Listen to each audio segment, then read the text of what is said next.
sou paranaense, mas viemos para o Mato Grosso em 83, então estamos aqui desde 83, fomos morar na cidade chamada Cláudia, no interior do Mato Grosso, 600 quilômetros da capital, e foi lá que a gente se criou. Na verdade, somos considerados um mato-grossense, né? E aí eu parei de estudar muito cedo, né? Porque eu tinha que ajudar meu pai. Meu pai era madeireiro, a gente ficava acampado no mato, às vezes ia na segunda-feira acampar, voltava só na sexta-feira, então não tinha como conciliar estudo, porque a gente ficava acampado no mato. Foi meio difícil.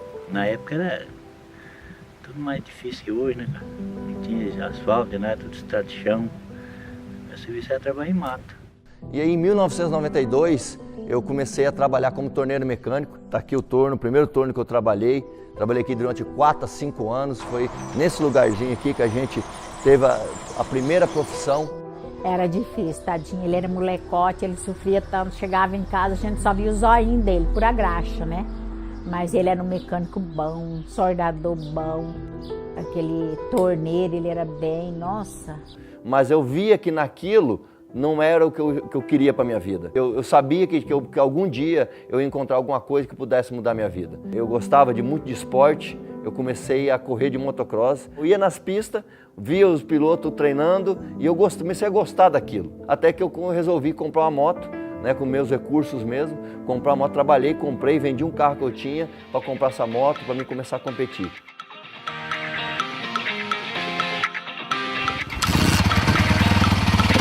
Eu trabalhava o dia todo, a semana inteira no torno.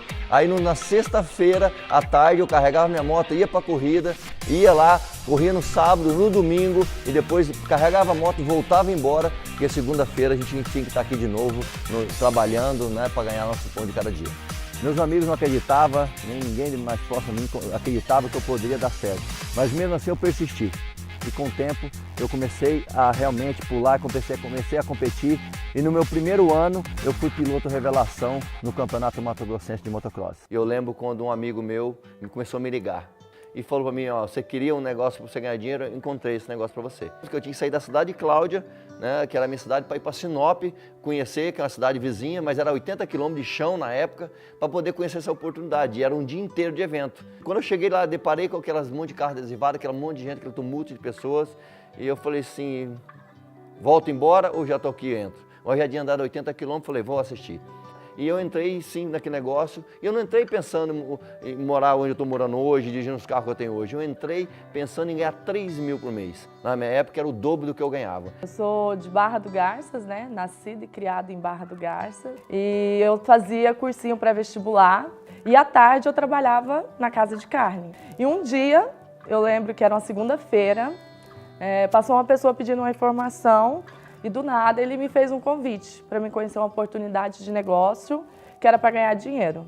E foi no dia que eu cheguei lá na reunião, estava lá Claudemir Rodrigues mostrando o plano, mostrando um cheque de 3 mil. E aí a gente começou a namorar e comecei a desenvolver o negócio junto com ele, comecei a acompanhar, comecei a ver como que era o negócio. Aí veio a grande descoberta, o cheque de 3 mil já tinha 3 anos, mas a gente acreditava no negócio. E aí o Claudio me falou, Lô, a gente precisa ir para um grande centro, uma capital, onde tem pessoas empreendedoras, onde rola mais dinheiro, onde pessoas buscam algo novo.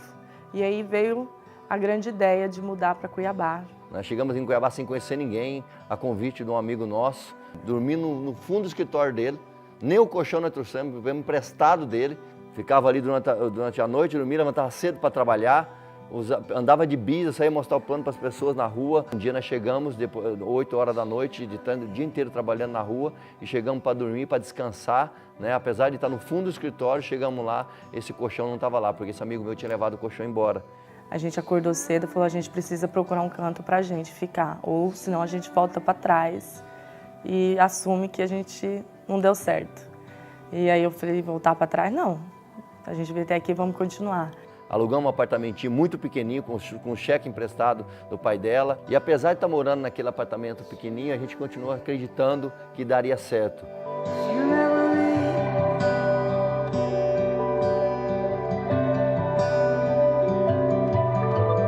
Muitas e muitas vezes lá da sacada, a gente ficava olhando o condomínio que estava sendo construído e falava, a gente vai morar um dia, e ficava sonhando ali nessa casa. E sonhando, né? Nunca deixamos de sonhar, nunca deixamos de sonhar e acreditar que um dia nós saímos daqui e moraríamos naquele condomínio.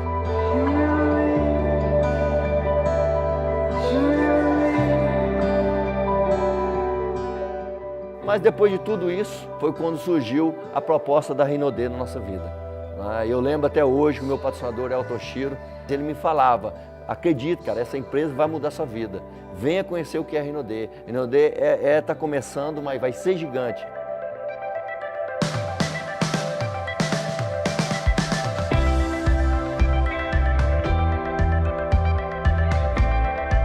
Foi quando ele me pegou e falou, venha para São Paulo. E eu fui para São Paulo, conheci a empresa, foi naquele momento que eu conheci a Rinodê, que eu conheci a família Rodrigues, que eu apertei a mão do Sandro, nosso presidente, foi quando realmente eu entendi que aquela empresa seria diferente.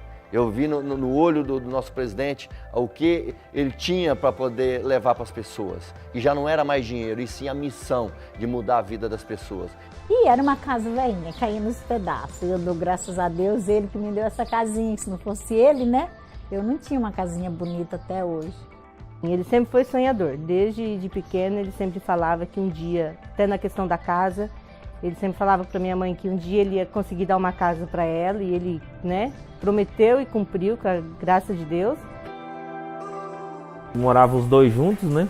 Na época de quem tinha que pagar as contas quase era eu trabalhando com torno, né? Eu falei, cara, você não tá no lugar certo, não. Ele olhou pra mim e falou assim, Daniel, eu vou ficar rico ainda com esse negócio ainda. E ele sempre falando, né, que ele ia dar um jeito, ia mudar de vida para ajudar nós, né?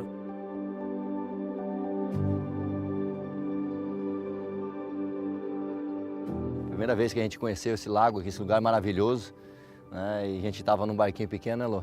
Tava num barquinho e chegou um barco bem maior que o nosso ao lado e eu tive que olhar para cima para olhar para ele. E naquele dia nasceu um sonho de ter um barco como esse. Na verdade, até pedi pro dono do barco para eu poder entrar dentro do barco dele, conhecer como é que era, para me visualizar aquele sonho, né, e para depois a gente concretizar. Colocamos no quadro do sonho e eu sempre visualizava isso. Quando a gente fala que hoje tem coisas acontecendo na nossa vida que nós não tínhamos sonhado nem nos melhores sonhos, é disso que a gente está falando. É aqui que a gente carrega as baterias, tem vezes que a gente vem aqui fica 3, 4 dias embarcado, né, se divertindo, se descansando a mente, para a gente voltar depois, né, com as energias carregadas. A gente vê nele que ele é uma pessoa exigente, tanto é que ele chegou onde ele chegou, né? E assim, a gente se espelha nisso, né?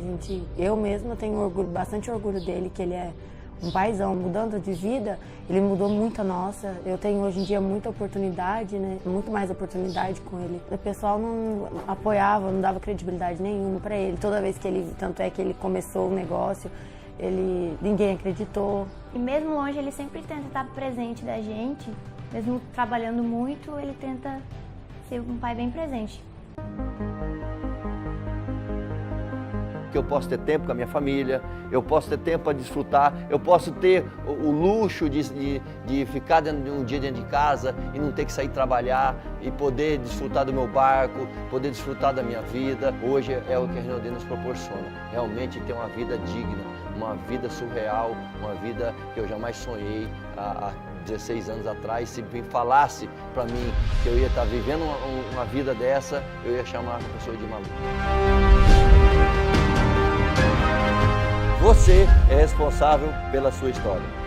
Momentos desafiadores sempre vão existir, mas você é quem decide o que fazer com eles. Determine os seus objetivos e lute para alcançá-los.